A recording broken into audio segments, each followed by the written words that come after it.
Hi there, and welcome to Hard at Work, the podcast where we discuss about mental health in the workplace with experts in the field. I'm your host, Patrick, and this is the second part of our series, Mental Toolkit. We will explore the different methods that we can equip ourselves so that we can maintain a balanced and healthy mental state of mind. Our topic of discussion is physical exercise, and I'm joined today with Leon. Physical exercise is something that, well, a lot of people nag about, whether it's our parents, our friends. Yeah. But before we go into the physical exercise and all that, maybe you can introduce yourself a little bit more and what you do. So I'm Leon, and before I got involved in the mental health industry as a graduate student in counseling, and of course finally into the profession, I was more into the fitness profession.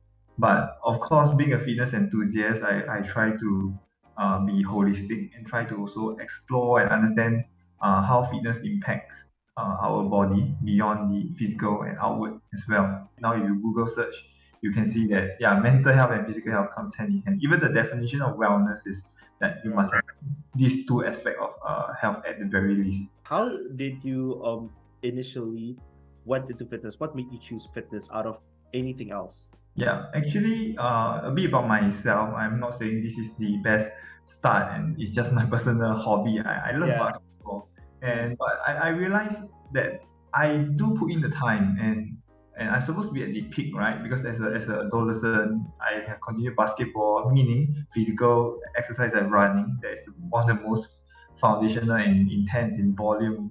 I guess it's things like that, and it's like nice people I meet, nice coaches, nice mentor, even informal mentors. It's just the gym instructor that was on duty, willing to share with me about fitness and the more in-depth things that got me interested.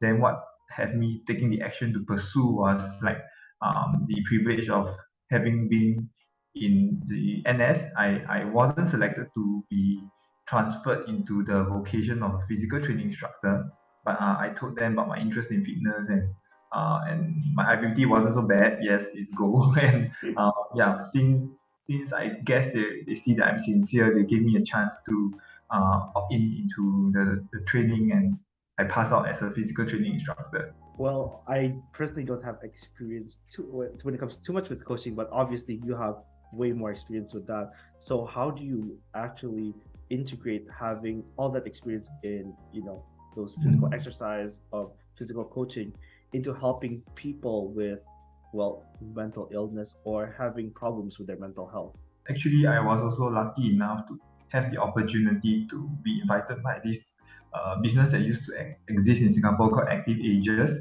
and then sometimes they do free workshops. Then of course they ask professionals, especially in the fitness industry like myself in the past, to give free workshop. So the agenda for me was, yes, of course, share your expertise, but share with them such that they will take action. Because from the corporate point of view, they will want the staff, after hearing the workshop, to keep healthy and understand why keeping fit and maintaining an active lifestyle is important. So that actually also got me to realize and to research, and I was like, oh wow, actually even neuroscientists maintain their core. So they don't just do general running. They also make sure to keep their core. But by the way, it's more than six pack. People think it's just the abdominal.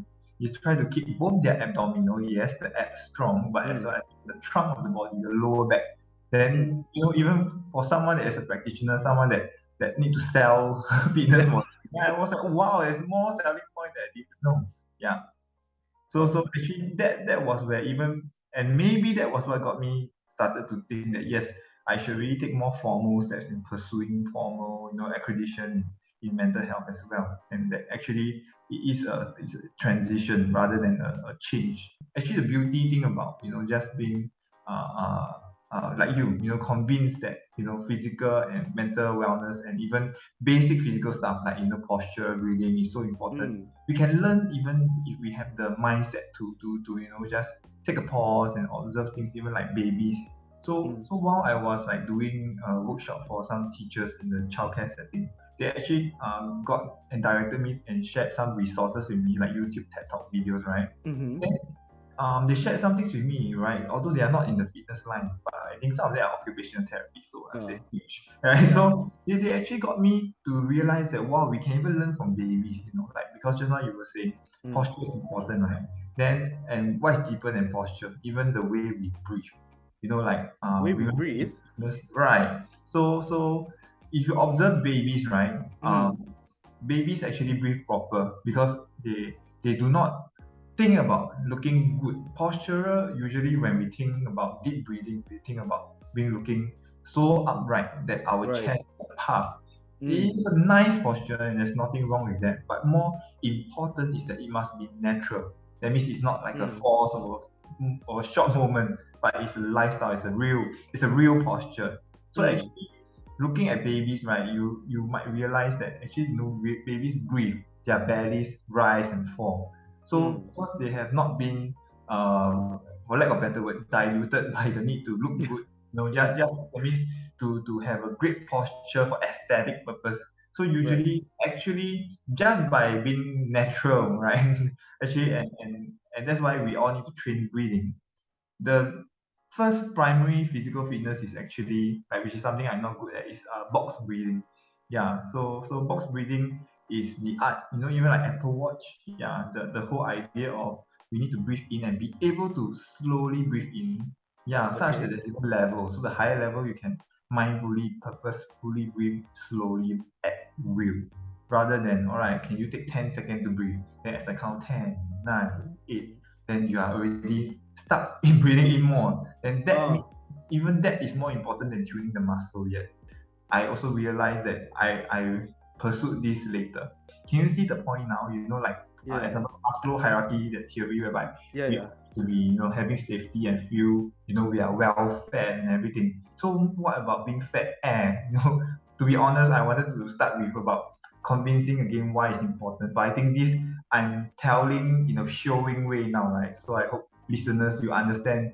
If I can convince and do the facilitating of convincing, I would do what we did earlier. Right. So Mm. we'll be sharing that. Do you think you're breathing right? And if not, do you think if you are already focusing on, you are into the idea, but Mm. if you are focusing more on your regime of exercising, which is okay, but Mm-hmm. you don't even warm up with, why not before I run or before I start my push up regime today? Let me check in with my breathing. Then it's already jumping steps. It is universal. Like when, especially in physical exercise, that we have to be mindful at the very least how we breathe, the Right. mindfulness, mindful breathing. Yeah. So if you are listening and you are someone that wants to start in fitness, maybe now try to be more mindful and before you warm up, instead of just stretching your hands before you do a chest bench press and legs before a squat, as you do so, please also breathe. Like we always think it's very funny when we stretch, Yeah. we just go like 1, 2, 3. It's like for the. Yeah. And yes, I do agree. There's no need to count out. So, but in your mind, as this time is passing by, how about you count that? Are you able to breathe slow at will, which means it's a signal whether you are able to breathe through the diaphragm, through the straw, Mm. like the windpipes proper. And then that is a more important warm up than your body, I would say. Because actually, if you start lightweight first, then your body also will not have that risk of like not being properly stretched and then muscle pull. So, how would you explain using physical exercise in Mm. more intense type of therapy? Because you are a practicing therapist as well, right? Yeah, yeah, Yeah. yeah. So, how do you incorporate physical exercise to help those who are more severely mentally unwell? Yeah, okay. So I will not go into a specific condition, but Mm-hmm. I would just say general, and that's the beauty of it. So Mm. for those listening in, and especially if you are counseling trained, I think you understand in CBT it means cognitive behavioral therapy, right? It means the therapy aims to change the cognition either through directly talking, and then which means it's a confrontation, it's a professional confrontation, it's a Mm. friendly, productive confrontation of like maladaptive thinking, but sometimes it is not such a one click, and Mm. if that's the case, there wouldn't be problems. Mm. So even a plan for how to change thinking can involve behavior. All right. Mm. So for those of you who do not know what CBT is about, I hope now there is a context. So Mm. when I had to write a manual, and of course we work with doctors, people who are more like well trained in bio stuff Mm. than me. Then I also realized, oh, true, both the doctors and the physiotherapists even they agree, they will never disagree that even bedridden people need to exercise. Yeah, I repeat that again. So even bedridden people need to exercise. Why? Because the simple thing about exercise, which means moving, helps the blood flow. So even someone lying too long, they'll get bed rashes. Why? Because the blood doesn't flow. And then so when blood flows, right, it helps digestion. So some people might say, no, this is nonsense. But yes, actually the claim of helping digestion, I want to clarify, it doesn't mean that direct. Because of blood flow, right, you're helping your heart pump, you're helping the circulation. This is why it helps metabolism. And this is where there's no doubt then. You see, if your metabolism is okay and well maintained, due to even attempting to be fit, right, will help your biology. So again, same as my earlier point and addressing your earlier question. So why physical fitness, both even in lifestyle, your first question, and why in therapy, in mental health therapy, it is important, and how we can apply it. You are just seeking it yourself, you're like trying to do self-help, or you have a therapist. Yeah, and if you are a therapist, you might really just want to invest, I think, a few days course, like, or even like some YouTube videos from credible people listening to this podcast, right? Will be able to help. Yeah, just by keeping an open mind, right? Even talking to the local gym instructor that stations in your area, right? Just simply try, ask them, what is a holistic, what's a correct fitness regime, right? I'm just here for general fitness. Don't belittle that uncle on duty if he's accredited, of course. Random uncle, yeah, he may be able to share with you so much more that you did not realize. He may be able to observe you and telling you that he actually even noticed that you're breathing wrongly and everything, and life change. Now, before we continue, let me tell you a little bit about the sponsor of this episode. This episode is sponsored by Aventis Wellness, a leading EAP and corporate wellness provider in Asia. You can visit them at aventiswellness.com or by clicking the link down below. Once again, that's aventiswellness.com. Anyways, back to the episode. So you were talking about how even bedridden people still have to exercise. I'm not comparing it directly, but a lot of us working 9 to 5 desk jobs or just 9 to 5 jobs, we are in some sense bedridden or seat ridden because we keep sitting down. What do you think is the longest that we are allowed to sit down without moving? Like, what is the healthy? I dare not give a specific, and to be honest, it's because I also forgot the real numbers. But I remember it may range between something like the half an hour to 45 minutes to 1 hour. Half an hour to 45 yes, minutes. Yeah. So thank you to my ex-boss, right? Who when I was looking at the caregiving setting, gave me a chance to write the manual. Yeah. Okay. So that's surprising, right? So that's why it's not wrong to take breaks, right? If there's people here who feels like am I like wrong to take too long a break, but never fault yourself for needing to hydrate yourself, all right, and of course the pee break, because actually, do you know, actually, when I work as a fitness instructor, when I asked it's a great ex-colleague, right, but he's a well-known bodybuilder, that's why I especially asked him, I said, like, how much protein should I take? You know what's his response? He said that the first thing is, can I ask you how much liter of water do you drink? Then he even say, I know you're going to respond with me. Usually humans should take how much liter. He said, just tell me how much are you drinking and what is your regime? Then I was like, oh, regime? No, I just drink whenever I'm thirsty. Then he said, yes, that is really the mistake. He said that, example, even so you see some way of reverse engineering. All of us are smart people here, I'm sure. So hi listeners, I'm sure all of us are, if we invested the time to listen here, we are all smart people. But sometimes it's just mindfulness, right? So this ex-colleague of mine said that the way to reverse engineer how do we have proper care of our body in terms of even the intake, right? It is having a water bottle, right? Or being very mindful of like you said, right? What is the common mistake of resting too much, and how do we manage that, right? Indirectly, correct me if I'm wrong, Patrick, but you're asking that. So it's actually be mindful, or even like having a water bottle, having that water bottle as your KPI coach to remind you, put it in front of you. Don't put it in your bag and your bag is away from you. Then that bottle, all right, maybe if it's a small bottle and it's like 1 liter, we all know it's 2-3 liter per day, right? Yeah. Put it there. Let that be your reminder. Don't forget that breathing, proper hydration also helps productivity, right? So this is already applicable to everyone. So even for the previous question, so sometimes instead of jumping right straight into physical activity, it might be even what we call self-care. But a lot of the mental health professionals, rethink about, do you have self-care like hobbies, which is not wrong, Mm. but it can be subtle things like this as well. Because we have information as therapists about their lifestyle. Actually, these can be some of the small things that we already need to work with the client in the fitness aspect. Yeah. Mm. I guess that's a reminder to everyone listening that every 30 to 45 minutes, make sure you stretch a little bit and have a water bottle next to you to hydrate yourself. Yeah, what is your best advice for those who have a 9 to 5 job that doesn't necessarily have as much time to exercise every single day?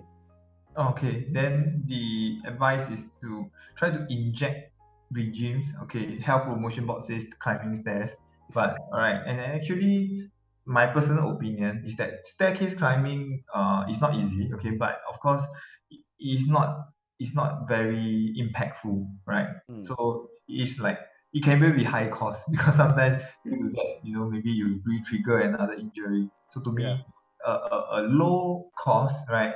It costs not money, but even your physical energy, and a high and effective is back to our first beginning point. So breathing. But of course, we need a coach, right? But don't worry, you don't have to cost a cent. You can go and do YouTubing, Googling of, or even if you have your own Apple Watch, please use it. Use the breathing app. Then as you do that breathing, right, you can be seated, right? If you don't want to attract attention, then before you return to your desk, right, make sure you stretch, tune your body a bit. And for those who don't understand what I mean by tuning your body a bit, it can be purposefully stretching the tighter Mm. parts of your body, yeah, such that later on when you return, usually your posture can last longer, the correct Mm. posture. It is the fact that there is no excuse for you to, because at the very least, like I say, we need to chew our food, right? There's no excuse to not tend to your own body attunement at all. Because if you don't, right, we do not have to say that exercise is important, but what you're doing is you are depriving yourself and not believing in the fact that taking care of your body will Mm. help your work productivity. You're someone listening in and you're just like, okay, no, I don't believe there's a need for physical activity at all. Mm. But don't narrow your physical activity into thinking that it must be running, Mm. weightlifting, right? Or even like trying to work out and do, like maybe even like stress ball squeezing. It's even simpler than that. By the way, stress ball squeezing is exercise. You know why? Because Mm. our fingers are muscles too. It's just that it's not Right. mind muscles, right? That's what occupational therapists do. They help to rebuild such muscles of people with injury, car accidents. So don't belittle tuning your breathing, which is working out your physiology, fitness, and the fact of like tuning your body by having some stretching regime, right? And then here's the dilemma. Here's the my last Mm. nightmare that I want to try Mm. to put for thought, but Mm. in a nightmarish way. I do not want to try to be nice here because sometimes it's tough love, right? So here's Yeah. tough love to all my brother and sisters, right? And Patrick, right? Yeah. So just think of it this way. One way to ask yourself and remind yourself, right? Am I actually uh, basically on a mindfulness way of like trying to get myself fit? Why do we want to be fit? What is the definition of fit? Okay, this is not for me. The definition of fit, all right, no matter how you variate the words, isn't it to be physically capable and in a way so capable doing daily activities of our life is simple. But we don't feel this way, the definition that I just mentioned. Mm. Why? Maybe, and I hope it doesn't lead to mental health problem, but Mm-hmm. it may, because first of all, even before mental health, it will already affect your biology. So actually, I would like to say the last point. I know all of us, like can't, and you're now all looking at my hands, but just now when I keep saying wellness whole, right? You just do a Google will do. Today, I do not want to talk too much and say the whole thing, but one last part is even spirituality and social. So wellness or even fitness, right? Fitness does say that one of the components to be holistically fit or wellness, holistically well, is even emotional fitness. And that's what I meant by you do need to ask yourself, right? Is my physical activity, exercise especially, is serving me so holistically? It is also a social and psychological element that has me de-stressed beyond just being happy. It's also a point where when I go, I do not go back feeling happy because of the cortisol from the running, the cortisol from the weightlifting, but I had a good talk.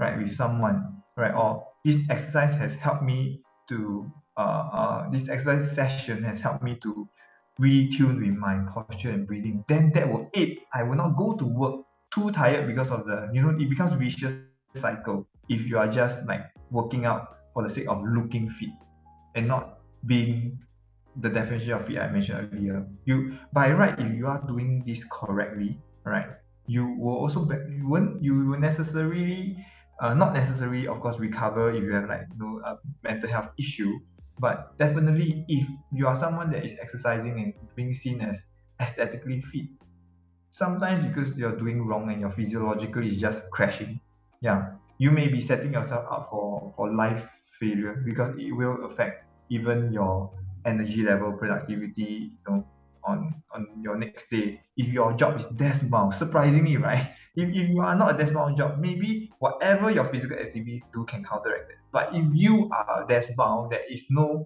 logical way that your body will tune back. That's such a great food for thought of really asking ourselves, are we truly fit with the definition of being able to carry out our daily tasks?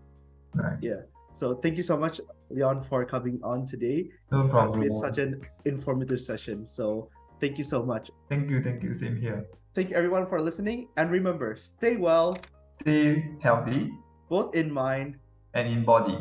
Bye-bye. Bye bye.